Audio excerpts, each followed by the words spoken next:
বিসিবির নির্বাচিত সভাপতি আমিনুল ইসলাম বুলবুল বিসিবির কথিত অ্যাডহক কমিটি বাতিল চেয়ে আইসিসির হস্তক্ষেপ চেয়েছেন সংস্থাটির চেয়ারম্যানের কাছে।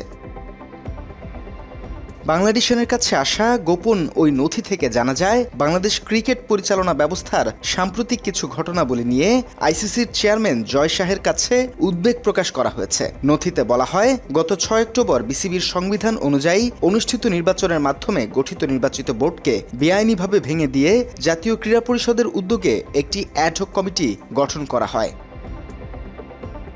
এছাড়া অন্তর্বর্তী সরকারের সময় বিসিবির নির্বাচনকে সংবিধান অনুযায়ী সুষ্ঠু উল্লেখ করা হয়েছে নথিতে। সেই সাথে নথি থেকে জানা যায়, জাতীয় ক্রীড়া পরিষদ যে তদন্ত পরিচালনা করেছে তা একটি স্বায়ত্তশাসিত ক্রিকেট সংস্থার অভ্যন্তরীণ নির্বাচন প্রক্রিয়ার উপর বেআইনি হস্তক্ষেপ। নথিতে আরও বলা হয়, এই ধরনের পদক্ষেপ আইসিসির সংবিধান অনুযায়ী কয়েকটি নীতিমালার সাথে অসামঞ্জস্যপূর্ণ। এর মধ্যে রয়েছে সদস্য বোর্ডের স্বায়ত্তশাসন, সরকারি হস্তক্ষেপ না করার স্বাধীনতা এবং নির্বাচিত ক্রিকেট প্রশাসনের সুরক্ষা। আন্তর্জাতিক ক্রিকেটে সরকারি হস্তক্ষেপের এমন ঘটনা আগেও দেখা গেছে। 2023 সালে শ্রীলঙ্কা এবং 2019 সালে জিম্বাবুয়ের ক্রিকেটে। ওই দুই দেশেই সে সময়ে সুশাসন বজায় রাখতে দৃঢ় পদক্ষেপ নিয়েছিল আইসিসি। শ্রীলঙ্কা এবং জিম্বাবুয়ের মতো বাংলাদেশেও আইসিসির হস্তক্ষেপ চেয়েছেন আমিনুল ইসলাম। এক্ষেত্রে ক্রিকেটের নিয়ন্ত্রক সংস্থাকে বেশ কয়েকটি বিষয়ে পর্যালোচনার অনুরোধ করা হয়েছে। এর মধ্যে রয়েছে সংশ্লিষ্ট কর্তৃপক্ষের কাছ থেকে ব্যাখ্যা চাওয়া, আইসিসির সুশাসন ও কমপ্লায়েন্স নীতিমালার আলোকে বিষয়টি মূল্যায়ন করা এবং যথাযথ পদক্ষেপ গ্রহণ করে নির্বাচিত বোর্ড পুনর্বহাল ও বাংলাদেশ ক্রিকেট পরিচালনার স্বায়ত্তশাসন নিশ্চিত করা।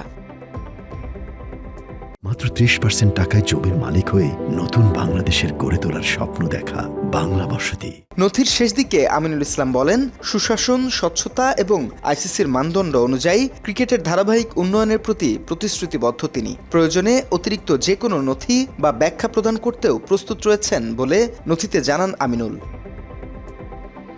এর আগে সম্প্রতি বিসিবির পরিচালন পর্ষদ ভেঙে দিয়েছে জাতীয় ক্রীড়া পরিষদ বা এনএসসি। একই সাথে তামিম ইকবালকে প্রধান করে 11 সদস্যের অ্যাডহক কমিটি গঠন করা হয়। ওই কমিটির গঠনের পর থেকেই তুমুল সমালোচনা শুরু হয়েছে দেশে। ক্রিকেট সংশ্লিষ্ট না হয়েও বিএনপির একাধিক কেন্দ্রীয় নেতাদের আত্মীয় স্বজন কমিটিতে জায়গা পাওয়ায় ক্ষোভ প্রকাশ করে অনেকেই।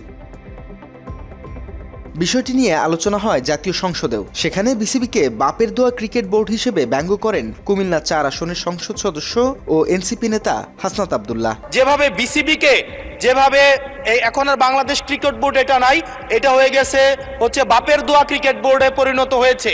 যেভাবে দখল করা হয়েছে বাপের দোয়া ক্রিকেট বোর্ড। অন্যদিকে স্বরাষ্ট্রমন্ত্রী সালাউদ্দিন আহমেদ পক্ষে অবস্থান নেন বিসিবির অ্যাডহক কমিটির। বাংলাদেশ ক্রিকেট কন্ট্রোল বোর্ডের ইন্টারিম গভর্নমেন্টের সময় তৎকালীন ক্রীড়া উপদেষ্টা ক্ষমতার প্রয়োগ করে সারা বাংলাদেশের জেলা কমিটিগুলোকে প্রভাবিত করে সেভাবে নিয়ে আসে।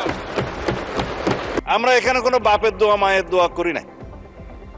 এখন এতদিন পর্যন্ত শুনতাম মায়ের দোয়া পরিবহন আছে, আজকে মাননীয় সদস্যের কল্যাণে দেখলাম বাপের দোয়া কমিটিও আছে। এছাড়া বিসিবির কমিটি ভেঙে দেওয়ার প্রক্রিয়া নিয়ে সমালোচনা করেন এনসিপি নেতা সার্জিস আলম। তারা যেটা করেছে ওই যে বাপের দোয়া বিসিবি অ্যাডহক কমিটি আর কি, অনেকে বলছে যে বিএনপি ক্রিকেট বোর্ড, অনেকে বলতেছে বাংলাদেশ জাতীয়তাবাদী ক্রিকেট বোর্ড।